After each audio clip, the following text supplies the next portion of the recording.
yourself why the entire culture is utterly saturated with mass media entertainment from all sides, while the educational system in America continues its stupefying downward slide since the U.S. government decided to take over and subsidize the public school system. What your government pays for, it gets. When we understand that, then we look at government-financed institutions of education and see the kind of students and the kind of education that's being turned out by these government-financed schools. Logic will tell you that if what is being turned out in those schools was not in accord with what the state and the federal government wanted, then it would change it. The Patriot Act, Homeland Security, the Military Tribunals Act, and other legislations are all completely and entirely designed to destroy your civil liberties and limit your ability to fight back against what is coming. Currently in the United States, unannounced to most brainwashed Americans, your home can be searched without a warrant, without you being home. You can in turn be arrested with no charges revealed to you, detained indefinitely with no access to a lawyer, and legally tortured, all under the suspicion that you might be a terrorist. It's time to wake up. The people in power go out of their way to make sure that you are perpetually misled and manipulated. The majority's perception of reality, especially in the political arena, is not their own. It is shrewdly imposed upon them without them even knowing it. For example, the public at large actually believes the invasion of Iraq is going badly, as sectarian violence doesn't seem to stop. What the public fails to see is that the destabilization of Iraq is exactly what the people behind the government want. This war is to be sustained so the region can be divided up, domination of the oil maintained, continual profits reaped for the defense contractors, and most importantly, permanent military bases established to be used as a launching pad against other oil-bearing, non-conforming countries such as Iran and Syria. The last thing the men behind the curtain want is a conscious, informed public capable of critical thinking, which is why a continually fraudulent zeitgeist is output via religion, the mass media, and the educational system. They seek to keep you in a distracted, naive bubble, and they are doing a damn good job of it. In 2005, an arrangement between Canada, Mexico, and the United States was made. This arrangement, unannounced to the public, unregulated by Congress, merges the United States, Mexico, and Canada into one entity, erasing all borders. It's called the North American Union, and you might want to ask yourself why you've never heard of this. In fact, there is only one mainstream reporter who has actually heard of and has had the courage to cover this issue. The Bush administration's open borders policy and its decision to ignore the enforcement of this country's immigration laws is part of a broader agenda.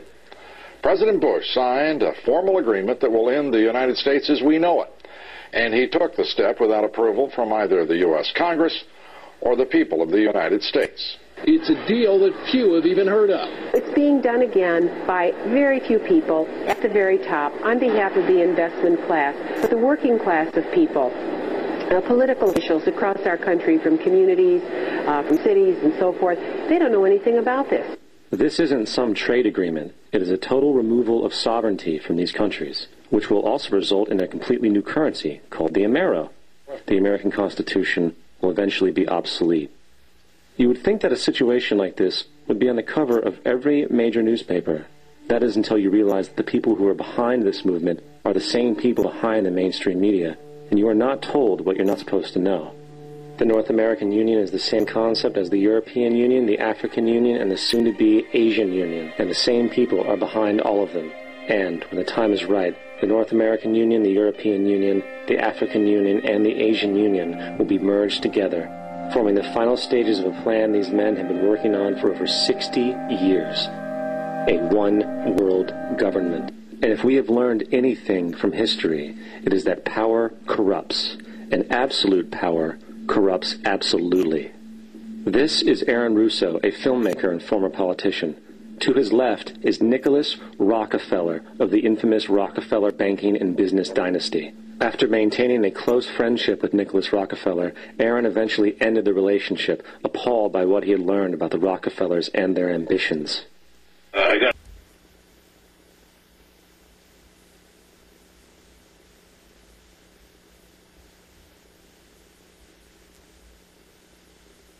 I met to a female attorney I knew up one day and said, one of the Rockets to meet you. I made a video called Mad as Hell, and he'd seen the video and wanted to meet me and knew I was running for governor of Nevada. So I showed him. And I met him, and I liked him. He was a very, very smart man, and we used to talk and share ideas. And he's the one who told me 11 months before 9/11 ever happened that there was going to be an event. Never told him what the event would be, but there was going to be an event, and out of that event, we were going to invade Afghanistan, run pipelines from the Caspian Sea. We were going to invade Iraq, take over the oil fields, establish a base in the Middle East, and make it all part of the New World Order. Go after Chavez in Venezuela. And sure enough, later that happened. And I remember he was telling me how how you're going to see soldiers looking in caves for people in Afghanistan and Pakistan and places, and there's a war on terror, which is no real enemy, and the whole thing is a giant hoax. It's a way for the government to take over the people. He told you it was going to be a hoax. Oh yeah. There's no question. There's going to be war on terror, and he's just laughing. Who are we fighting? I mean, why do you think it happen, and then nothing's happened since? Do you think that our security is so that these people who pulled off 9/11 were able to can't knock down another one? Come on, it's ridiculous. 9/11 was done by people in government and our own banking system to perpetuate the fear of the American people into subordinating themselves that the government wants them to do. That's what it's about, to create this endless war on terror. And that was the first lie. And the next lie was going into Iraq, to Hussein out with his weapons of mass destruction. Next lie. Now, technically, this was a little over 6 years ago. This was 11 months before 9/11. Yeah. Rockefeller, he's a lawyer. He's become your friend over the previous, and he's saying to you that there's going to be this big event, and then out of that we're going to have a war on terror, and it's just going on. Right. An endless war on terror without any enemy. That you can never define a winner. And did he say that it's going to be perfect because you can't define it? It just goes on? Yeah, because you can't define a winner. No one knows what to beat, so it goes on and on forever. And they can do whatever they want. They scared the hell out of the American public. Look, this whole war on terror is a fraud. It's a farce. It's very difficult to say because people are intimidated against it. Because if you say it, they want to make you into a nutcase. But the truth has to be, that's why I'm doing this interview. The fact of the matter has to be that the whole war on terror is it's a farce. There's a war going on in Iraq because we invaded Iraq.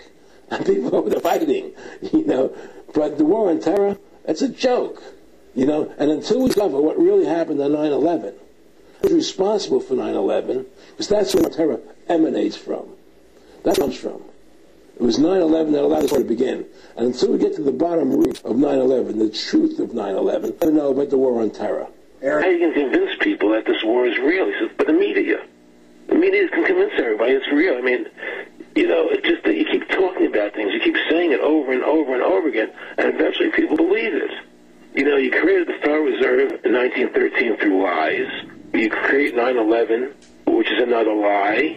Through 9/11, you're fighting a war on terror, and now all of a sudden you go into Iraq, which was another lie, and now they're going to do Iran.